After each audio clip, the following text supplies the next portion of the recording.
Assalamu alaikum. My name is Mahnoor Suhail. Today topic of my presentation is electrocardiogram and heart.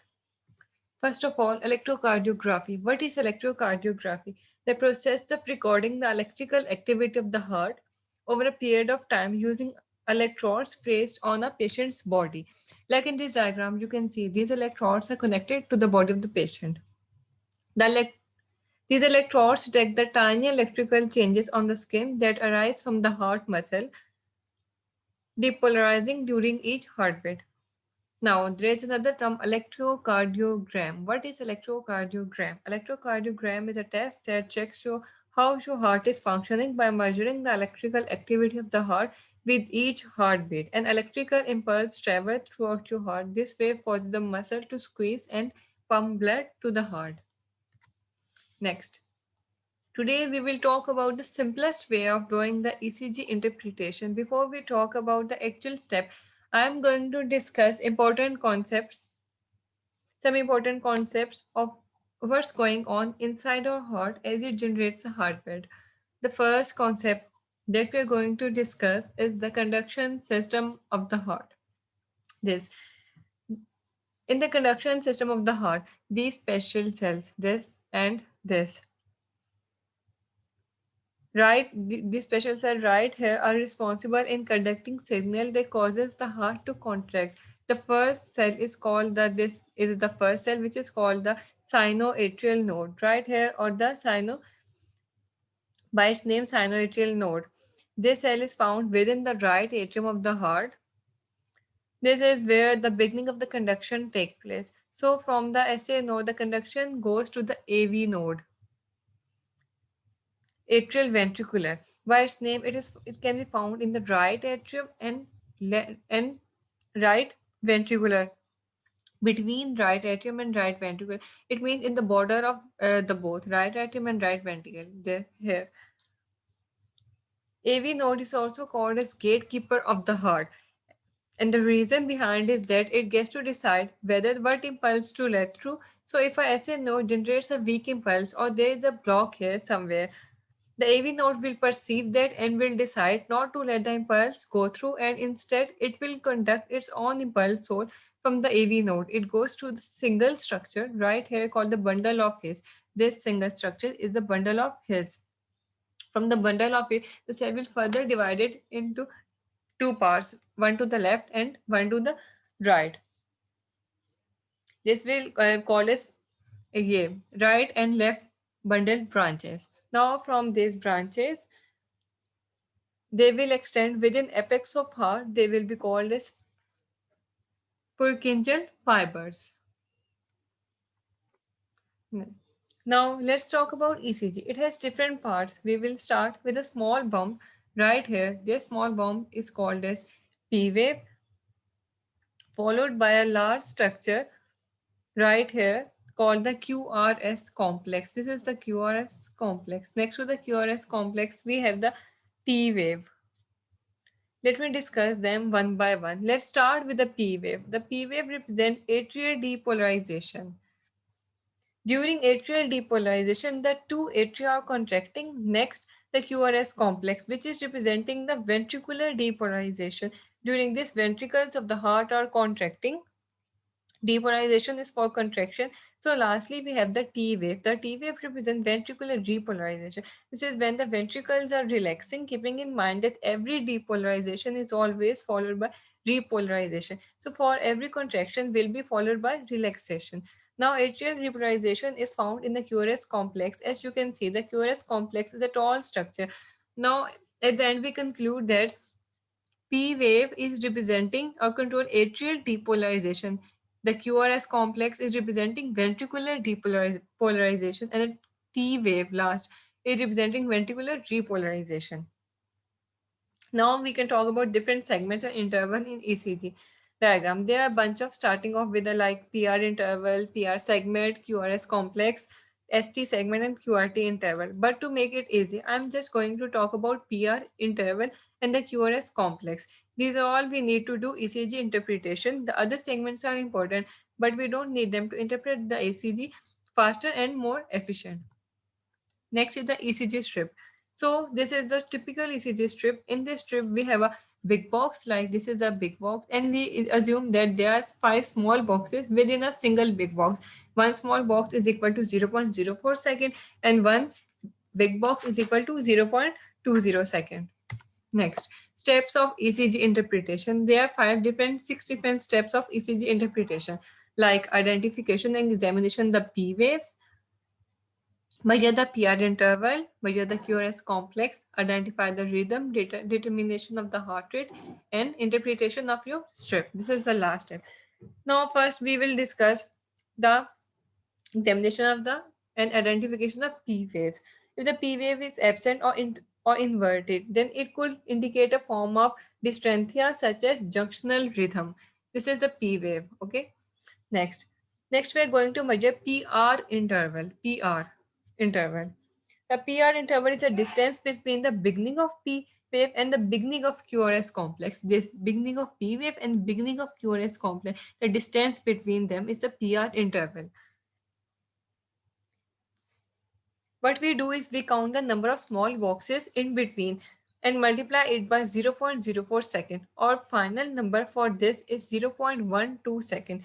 A number more than this will indicate another disorder or irregularity. Next, third will be the measure of QRS complex. This is the QRS complex. In this, a number is 0.06 to 0.02. This could be used to find rhythm, which could be regular or irregular. This can be done by measuring the distance between two R's. Like we can see, this is the 1 R, this is the 2 R, the distance between them. Okay. This can be measured by the index card. If the distance is the same, then rhythm is regular. Next is the determination of the heart rate. If you see these 3 lines, these 1, 2, 3, from the first line till the last third line, this third line is your 6 second strip. The reason why this is important is that if it's 6 second strip method, it can be used to determine a 6 second strip method. In the way we could do this is this: we count the number of R in between and multiply by 10. Like number of R in between 1, 2, 3, 4, 5, 6. There are 6 number of R in between, and we can multiply it by 10. The result is 60 BPM. There is another method for calculating the heart beat is big box method, and as we have already discussed these boxes, now the big box method, we can do this by divide 300 with number of big boxes between the two R's.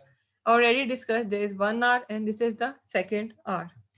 Applications. There are different applications of using ECG, like indication of heart rate and rhythm, condition of the heart muscle, condition of the heart, determination of the heart diseases. It indicates the rate and rhythm of patterns of heart. It gives a clue about the condition of heart muscle and can be used for diagnosis of heart disorder. It helps the doctors to determine whether the heart is normal, enlarged, or if certain regions are damaged.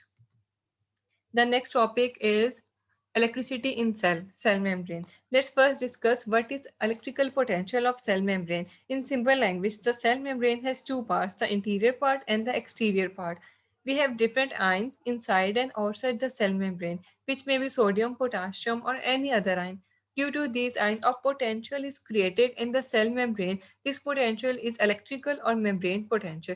And in other words, it is the electricity in the cell, and this can be measured by potentiometer. Membrane potential refers to difference of electric charges across the cell membrane. Most cells have a negative transmembrane potential because membrane potential is defined relative to the exterior of cell. The negative sign means the cell has more negative charge on the inside. Rules for ion movement. There are 2 basic rules governing the movement of ion. They move from higher to lower concentration, just like other molecules being charge bearing particles. Ions also move away from like charges. As we can see, they move away from like charges and they move towards the opposite charges.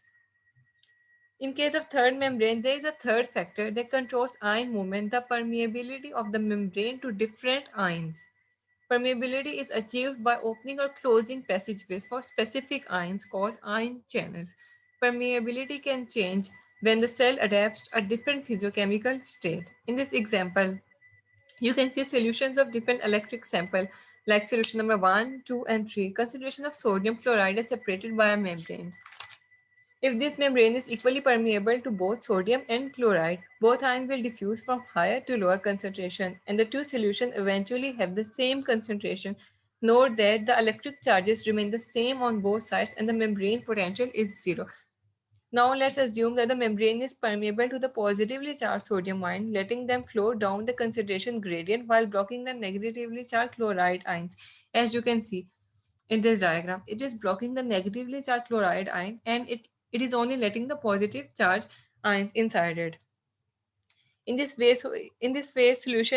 one solution become increasingly positive and the other will become increasingly negative. Since opposite charges attract and like charges repel, positive sodium are now under influence of two forces. The first is a diffusion force, which drives them in one direction, and the second is the electrostatic force, which drives them in an opposite direction. The equilibrium is reached when these two forces completely counteract. There is also a concentration gradient of sodium.